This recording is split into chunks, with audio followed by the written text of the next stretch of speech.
Before we dive into this breathtaking narrative, tell us in the comments what city you're tuning in from. And if you believe that art can heal wounds and connect souls, hit that like button and subscribe for more powerful, heartfelt stories. Your support means the world.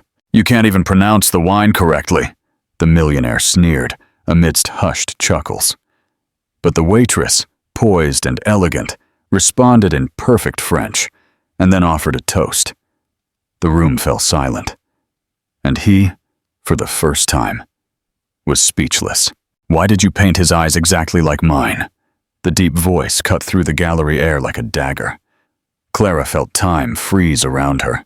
She didn't need to turn to know who was behind her. That voice had haunted her dreams for 5 years. Leo Sterling. The small, alternative gallery buzzed with people, but suddenly all the noise seemed to vanish. Clara tightened her grip on the glass of cheap wine, searching for something to cling to as her world trembled. Across the room, her main artwork, a boy with dark hair and piercing amber eyes, seemed to observe both of them. "It's just a coincidence," she replied, finally turning to face him. Time had been kind to Leo. His face still had that aristocratic hardness, those defined cheekbones, and perfectly trimmed beard. He was dressed in black, as always, elegant even in his decline. Rumors of the fall of the Sterling Empire had reached even her ears. "Don't lie to me, Clara." His gaze locked onto her with intensity, sweeping over her as if searching for something he had lost. "I know you too well. You've never painted anything by chance." Clara tried to maintain her composure, but felt her body betraying her. Heat spread through her chest to her cheeks. It was ridiculous that, after so long, he could still provoke such a reaction in her. "5 years have passed, Leo. You don't know me at all." Around them, guests began to notice the tension. Some whispered, recognizing the famous art dealer fallen from grace. Clara took a step back, seeking space to breathe. Leo took a step towards her, shortening the distance she tried to create. "That child," his voice slightly broke. "How old is he?" "That's none of your business," Clara replied, but the firmness she tried to show dissolved into a trembling voice. Leo's eyes moistened slightly, something she had never seen in that proud man. His gaze returned to the painting, and then to her, connecting the dots she had tried to keep separate for years. "Is he mine?" The question came out like a broken sigh, barely audible in the bustle of the exhibition. Clara felt tears threaten to overflow.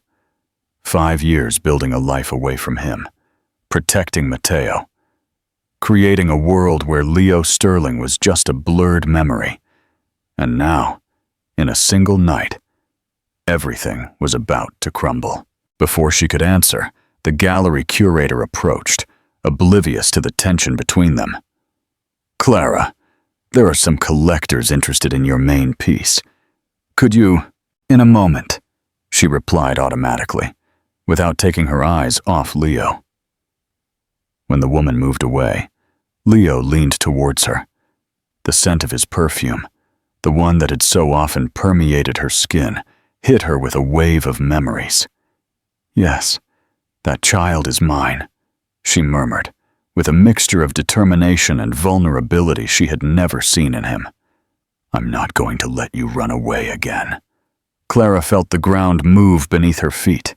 The gallery, the people, even the lights seemed to spin around her. Everything she had carefully built now hung by a thread, and that thread was in the hands of the only man who had managed to break through her defenses.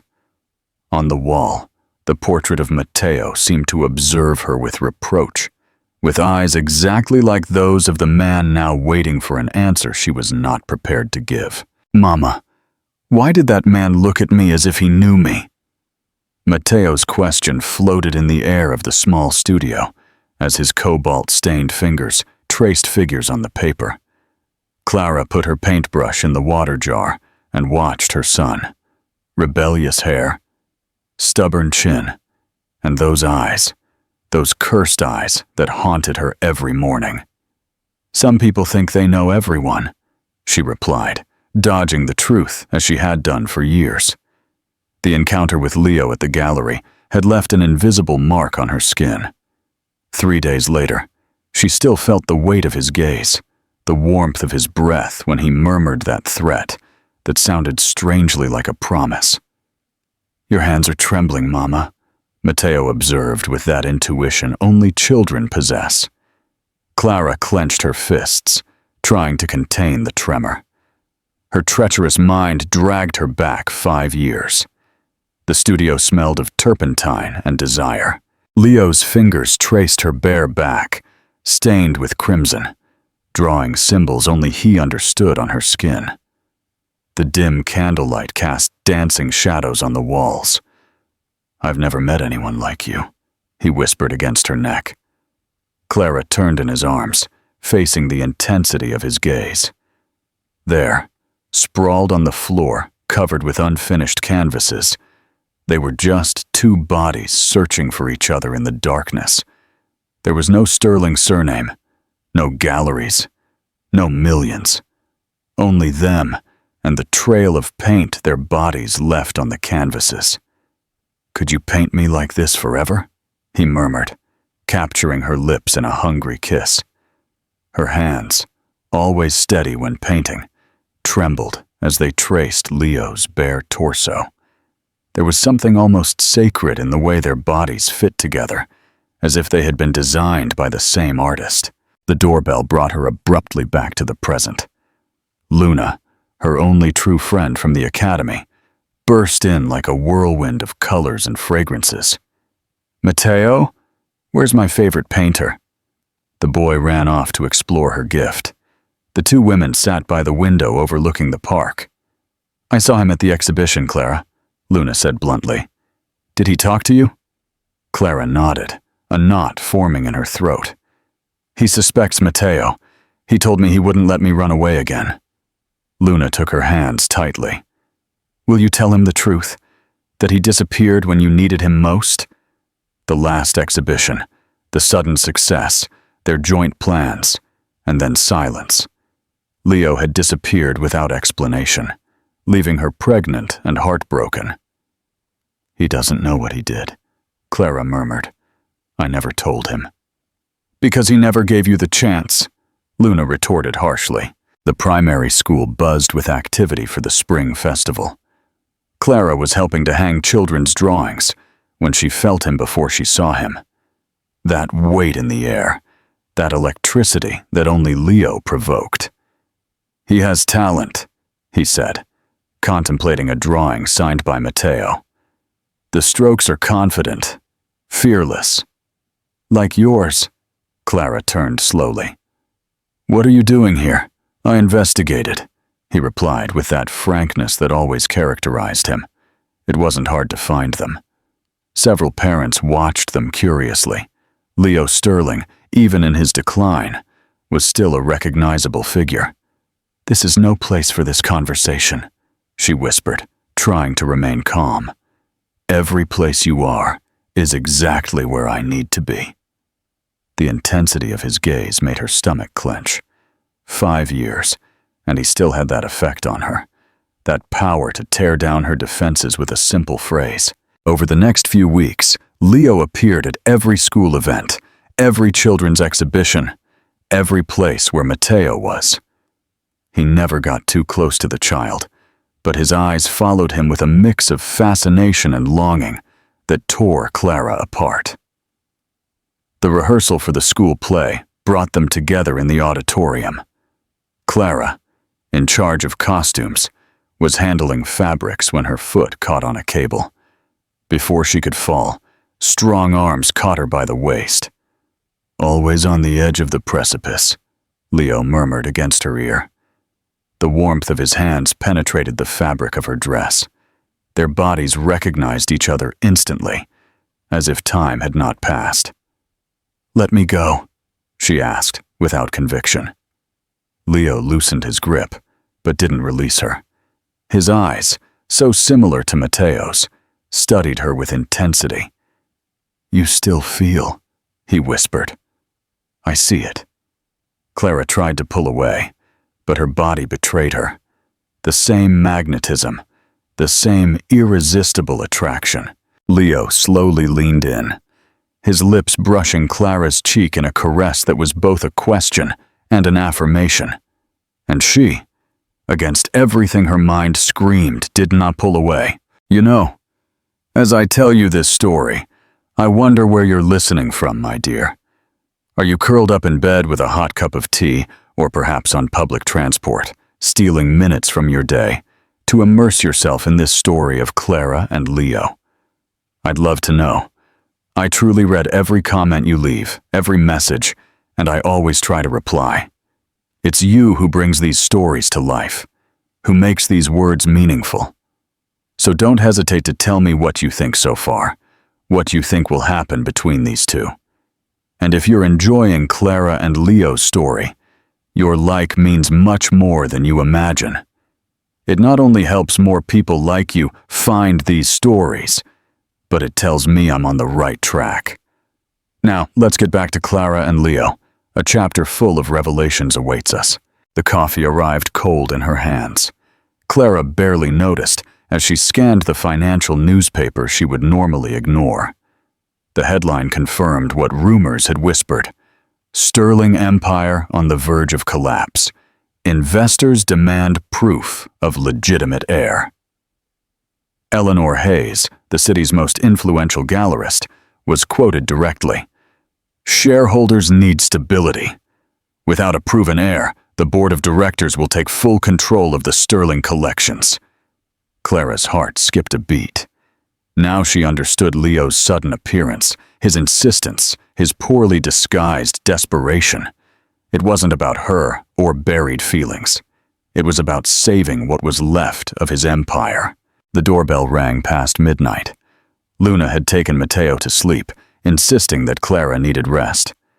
But opening the door, she knew rest would remain a distant illusion. I need to talk to you, Leo said, entering without waiting for an invitation. His presence filled the small apartment. His suit was rumpled, and he had a shadow of stubble she had never seen on him during their relationship. About how you want to use my son to save your fortune? Clara attacked, throwing the newspaper onto the table. Leo stopped dead, his expression hardening. Is that why you think I'm here? Why else would you so desperately seek a son whose existence you never cared about? He took a step towards her, contained rage vibrating in his every movement. How could I care about what I didn't know existed? Don't lie. Clara's voice broke. I looked for you for weeks. I left messages at your office, at the art house galleries. I never received anything, Leo replied, confusion momentarily clouding his anger. You disappeared without explanation. When I returned from Milan, you were gone. Clara laughed bitterly, and now I'm supposed to believe it was all a cosmic misunderstanding, just when you desperately need an heir. The tension between them was palpable, a rope about to snap. I need a DNA test, he finally said. You're not going to use my son as a lifeboat for your fortune. Leo slammed his open palm against the wall, making the hanging pictures tremble. Also, he's my son, he burst out with a vulnerability Clara had never seen in him. 5 years, Clara. 5 years you stole from me. He approached her with determined steps. Clara backed away until she hit the bookshelf filled with brushes and paint jars. Don't talk to me about theft when you're the one who disappeared, she retorted, meeting his gaze. Leo eliminated the distance between them in an instant. His eyes reflected a storm of emotions, rage, pain, longing, that paralyzed Clara. When his hands cupped her face, she couldn't react. Their lips collided with the force of 5 years of absence. A furious, desperate kiss, laden with recriminations and unanswered questions. Clara's hands, treacherous, clung to his shirt as she responded with the same intensity, as if she could punish him through contact. It was an eternal instant, a flash of sensations that illuminated 5 years of darkness. When they finally separated, gasping, Clara pushed him away. "You can't just walk into my life like this and expect me to surrender to the touch that broke me," she said, wiping her lips with the back of her hand, as if she could erase the mark he had left. "I never wanted to break you," he replied, his voice barely a whisper. "And now I discover we have a son." Clara hugged herself, trying to contain the tremor that ran through her body. "Matteo is not a pawn in your business game. It's not about the money," Leo insisted. "It's about the truth, about lost time I can never get back." When he finally left, Clara slid to the floor, exhausted. The apartment seemed emptier than ever, as if Leo had taken something essential with him. The following days brought a strange calm. Leo didn't appear. He didn't try to contact her at school. Clara began to believe he had finally understood her rejection until she found the first note. It was in her mailbox, a simple piece of paper with a handwritten phrase. "Light always finds cracks in the deepest darkness." These were words from her first exposed painting, the one Leo had anonymously bought. Then more came each day, in impossible places.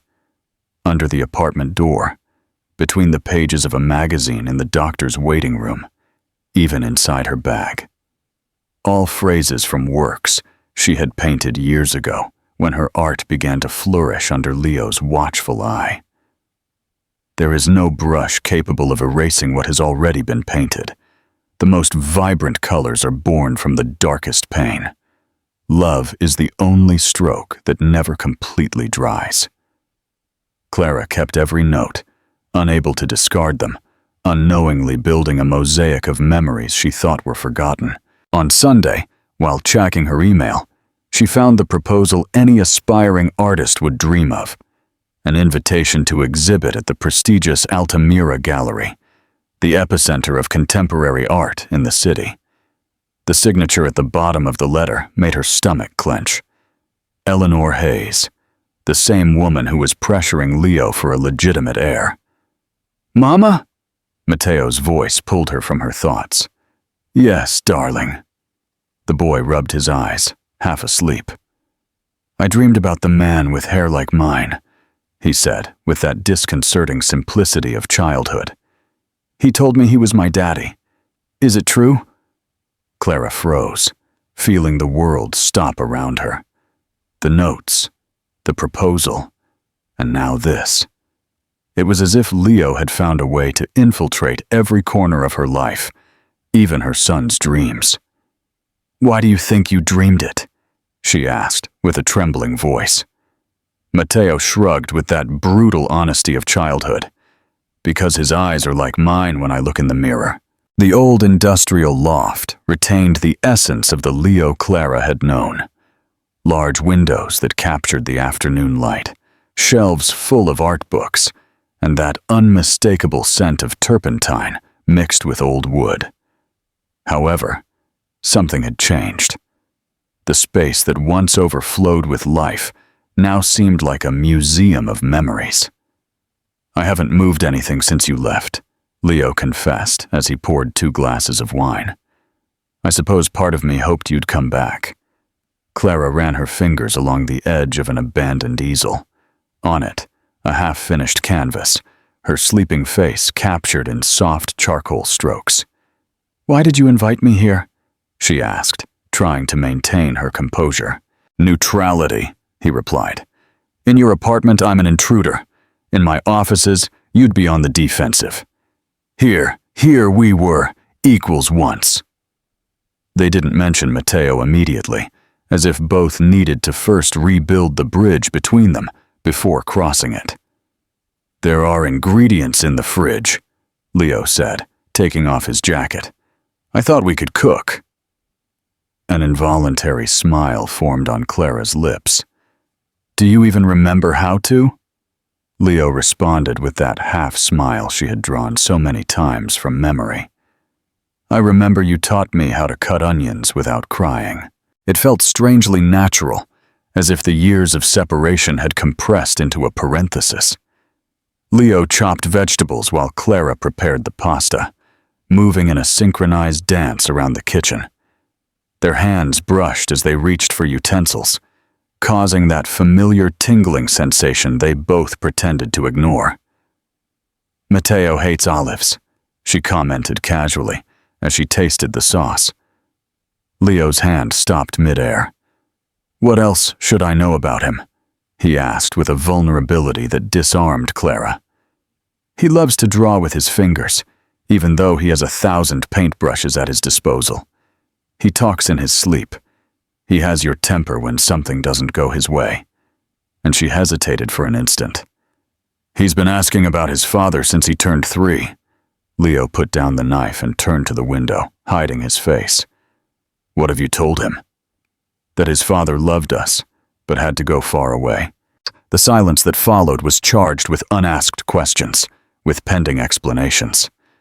Dinner passed with anecdotes about Mateo and carefully selected memories of their shared past, avoiding the main wound. When the dishes were clean and the second bottle of wine half finished, Leo pointed to the corner where his studio used to be. "I left some blank canvases," he said softly, "in case you wanted to." Clara approached the space, where everything remained exactly as she remembered it. The brushes organized by size, the oil paints sorted by shade, even the old stained apron he used to wear. "You kept it?" she asked, touching the worn fabric. "I kept everything," he replied from behind her. "Even hope." Something inside Clara broke at those words. She put on the apron in an automatic gesture and selected a thin paintbrush. Without thinking, she began to trace lines on a blank canvas. Leo sat silently watching her, exactly as he used to, when they spent entire nights with her painting, and him contemplating her as if the true art was the movement of her hands. The paint flowed effortlessly, the silhouette of a man and a child with their backs to them, looking towards an uncertain horizon. Clara was so engrossed that she didn't notice Leo approaching until she felt him right behind her. "You were always able to say with colors what words couldn't," he murmured so close that his breath brushed her neck. Clara turned slowly. Leo raised his hand and gently wiped a blue paint smudge from her cheek. His fingers lingered longer than necessary, tracing the contour of her face as if trying to memorize it again. "I can't understand how I could have lost you," he whispered, sliding his hand to Clara's nape, tangling his fingers in her hair. Time seemed to stop. His eyes, so similar to Mateo's, held a silent plea that brought down Clara's last defenses. When their lips met, it wasn't with the desperate fury of days ago, but with the tenderness of someone rediscovering something precious they thought was lost forever. Leo pulled her closer, deepening the kiss as his hands explored the curve of her back. With a softness that contrasted with the intensity of their feelings, he guided her to the studio wall, where their bodies met completely. The familiar warmth spread over every inch of her skin, awakening sensations she had kept dormant for years. Clara let out a sigh as Leo's lips left her mouth to trace the line of her jaw, slowly descending to her neck. Her hands instinctively sought the buttons of his shirt, unbuttoning them one by one until his torso was revealed. The scar that crossed his right side, the result of a youthful accident, was still there, reminding her that this was not a dream. Her fingers traced the contour of the scar as Leo lifted her slightly, allowing her to wrap her legs around his waist. For an instant, they were again those lovers who created art with their bodies, who transformed desire into invisible strokes of pleasure. But when Leo began to slide the strap of her dress, something clicked in Clara's mind. The image of Mateo appeared sharply, along with all the unanswered questions, all the unhealed wounds. "Wait," she whispered, placing her hands on his chest. I can't if it's just desire." Leo pressed his forehead against hers, breathing raggedly.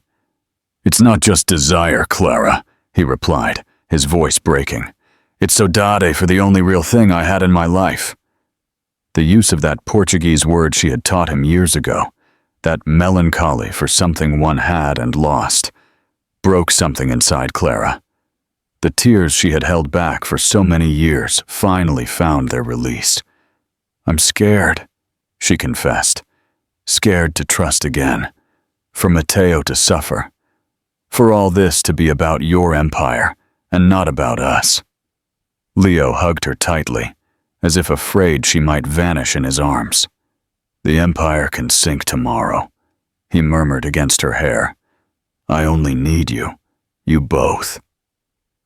They remained like that, embracing, until the tension transformed into a different intimacy. They didn't make love that night, but when Leo invited her to stay, Clara found no strength to refuse. They lay down in the spacious bed they once shared, looking at each other in the dim light, like two survivors of a shipwreck who finally found land. Leo took her hand in his and held it all night, like an anchor preventing her from drifting away again. Clara watched his sleeping face, softened by sleep, and for the first time in 5 years, she allowed herself to imagine a future where wounds could heal. Dawn found her still awake, watching their intertwined hands, when her phone vibrated with a notification. The message from the Altamira gallery was brief and blunt. "Exhibition canceled due to unforeseen circumstances. We apologize for any inconvenience." Seconds later, another message arrived, this time from Eleanor Hayes. "Leo Sterling is being investigated for art market manipulation. Your name has been mentioned. Be careful." Eleanor Hayes's office seemed designed to intimidate. Minimalist, cold, with a single work of art hanging behind her desk. An authentic Rothko whose value surpassed the vital budget of most artists who begged for her attention. "The cancellation wasn't my idea," Eleanor said, crossing her long legs clad in black silk. "I received direct orders from the board." Clara pressed her purse against her lap, trying to maintain her composure. "And the accusation against Leo? Art market manipulation?" Eleanor offered a smile that didn't reach her eyes. "Someone suggested that Leo was artificially inflating your value to distract investors from the sterling crisis." She paused meaningfully. That someone was Julian. Julian? The name fell like a stone in Clara's stomach. Leo's younger brother. I suppose he didn't mention him. The room seemed to spin around Clara. Julian Sterling, the name she had heard whispered during the brief months she frequented the galleries on Leo's arm. The absent brother, the rebellious heir. Why would he do something like that?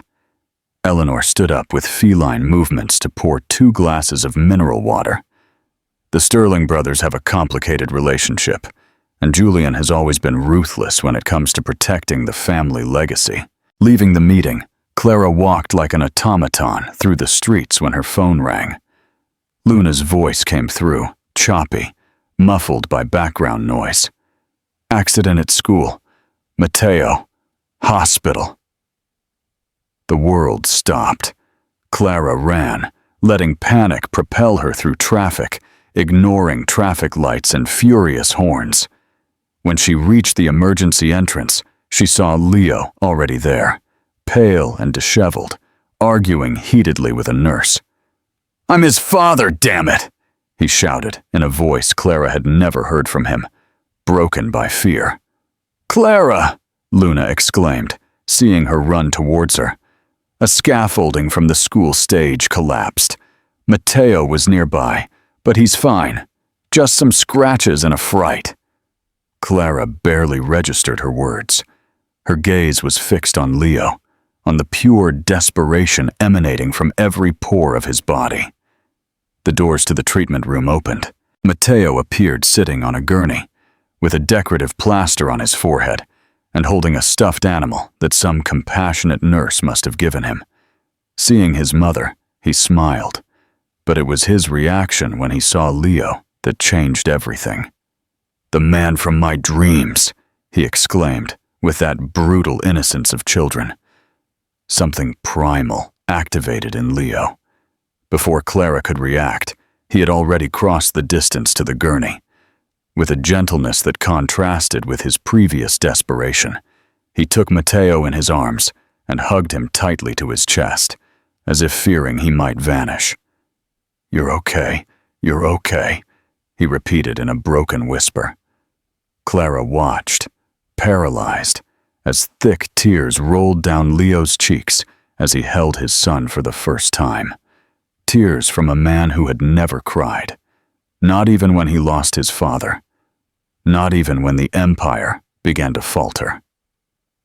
Matteo, confused but not scared, curiously touched Leo's wet cheeks. "Why are you crying? It doesn't hurt, I promise."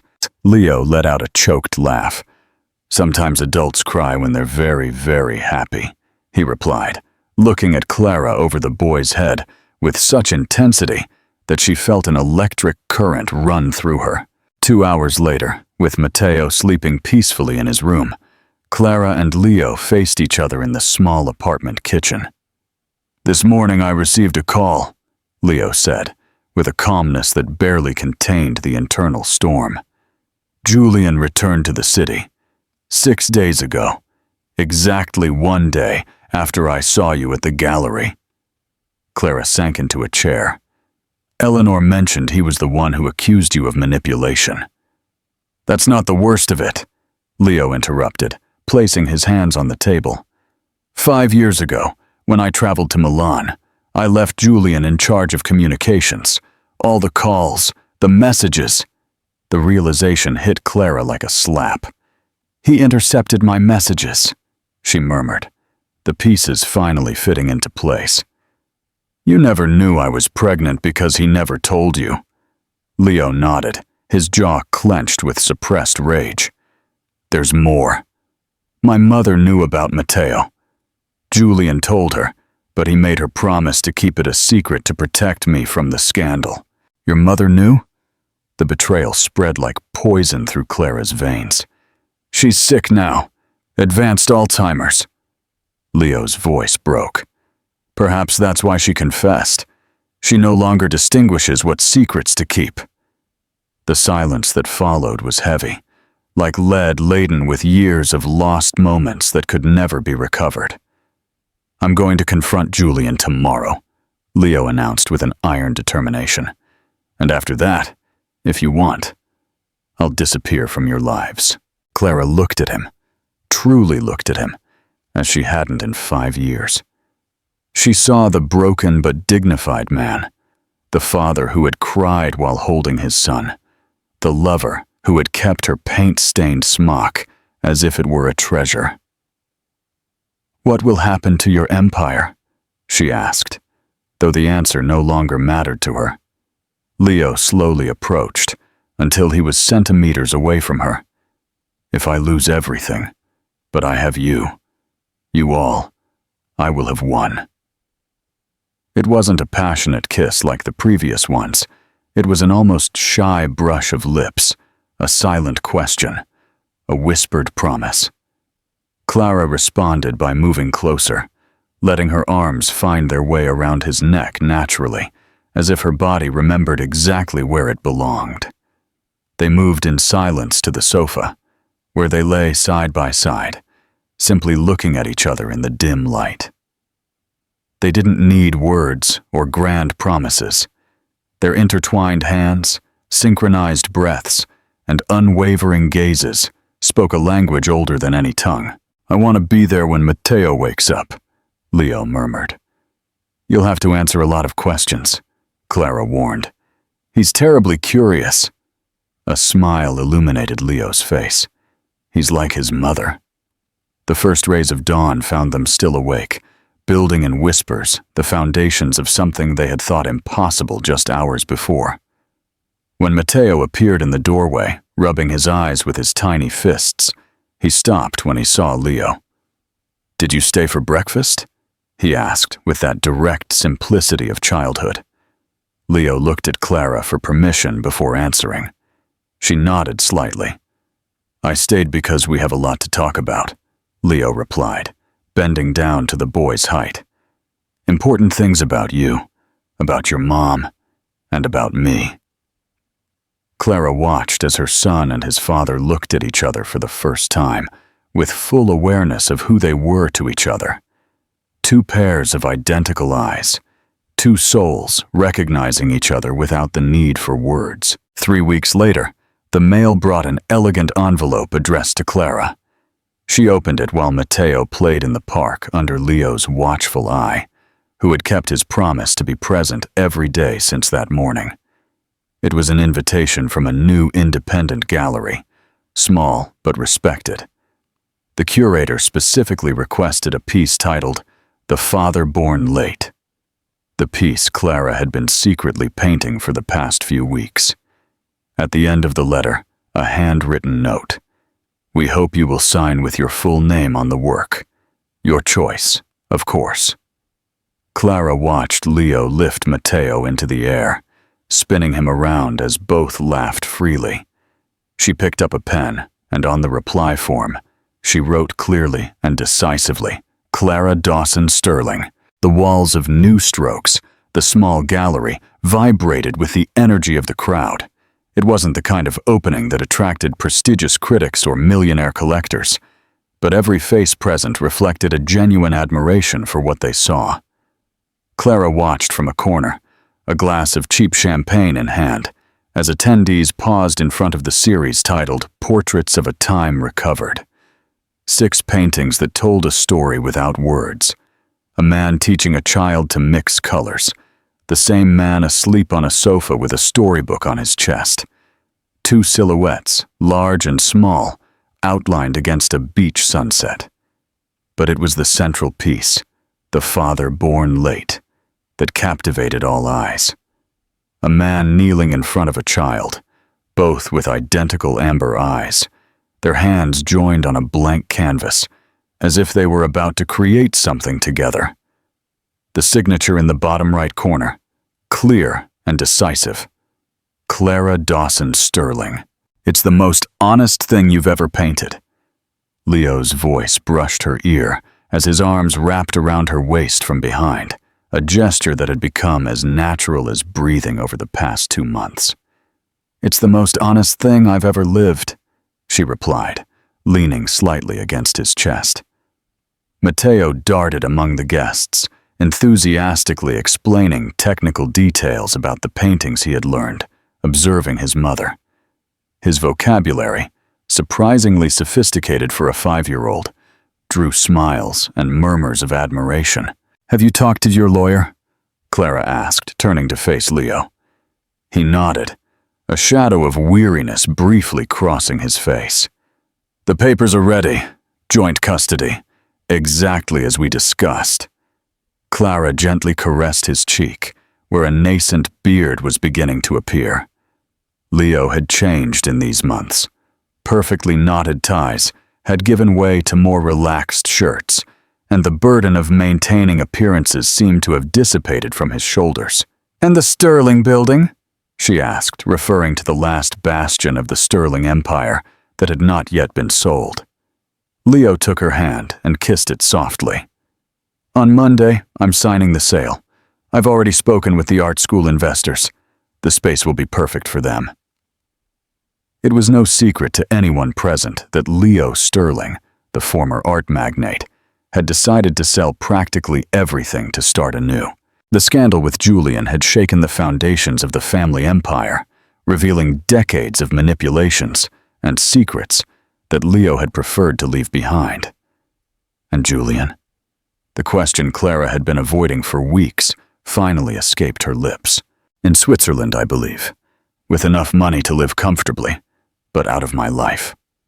Out of our lives." The determination in his voice left no room for doubt.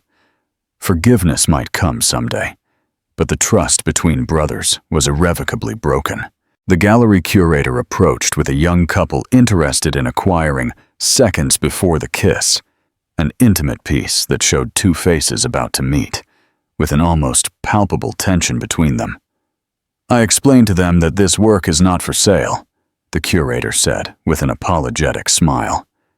It's part of our private collection, Leo confirmed, intertwining his fingers with Clara's. There are moments one prefers to keep at home.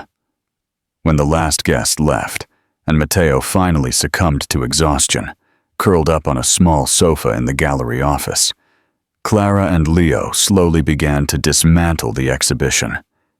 They hadn't hired assistants. This moment belonged entirely to them. I have a surprise for you, Leo said, carefully wrapping a small watercolor. Well, for both of you, actually. From his pocket, he pulled out a set of old keys, with a small bronze keychain depicting a paintbrush. What's this? Clara asked, taking them curiously. The beach house, the only property I decided to keep. Her eyes sparkled with anticipation. I thought we could go this weekend, all three of us. There's a blank mural waiting for us. The idea of painting with Leo, with Matteo, participating in a family project, brought a lump to Clara's throat.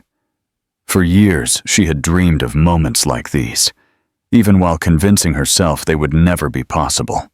Matteo has never painted a mural, she said, already imagining her son's small hands stained with colors.